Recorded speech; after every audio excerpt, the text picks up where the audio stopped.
Did you know that as jhin you can get 259 AD at one item with Halo Blades and Yuntal? Because jhin's passive been recently buffed.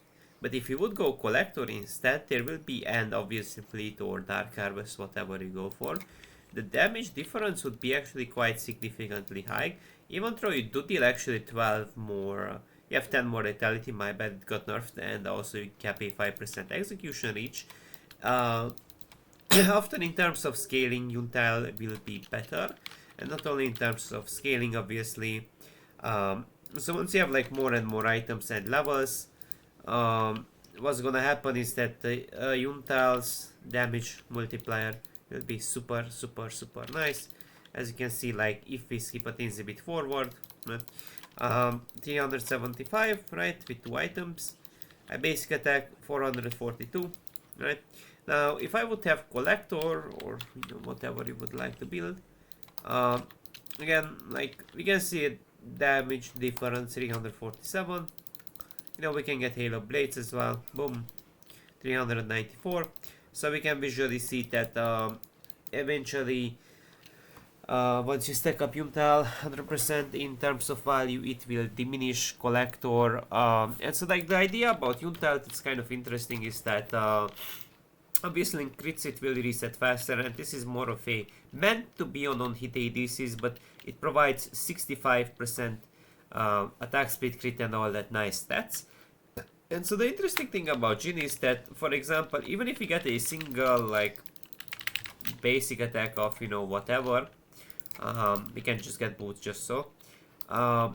You can actually like still utilize quite nicely the Yuntal damage, and you can probably get 1 or 2 shots off as well, depends how do you intend to combo your opponent. So for a full all-in value you get to do that. Your passive is also 100% crit, which just helps a little bit, obviously, to just sort of reduce the cooldown. Not a lot, but it's still kind of nice to deal all that much damage.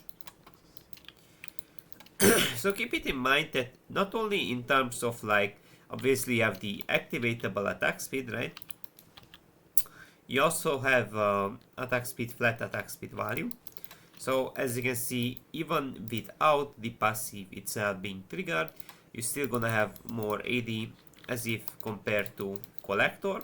So that's the important like takeaway from this. So I would say if you're either like behind and you're not likely gonna get many kills, especially to get those bonus gold value, and sort of it will fall off scaling wise. Now I know it takes even more scaling Yuntal, because like you need to attack plenty of times, and jhin is a bit slower at doing so because it does have a reload mechanic, right, and all that, but you can eventually stack it, especially in so slower paced games, because you gotta also think about it like your abilities get value out of the, obviously, out of the lethality and the execute passive sometimes.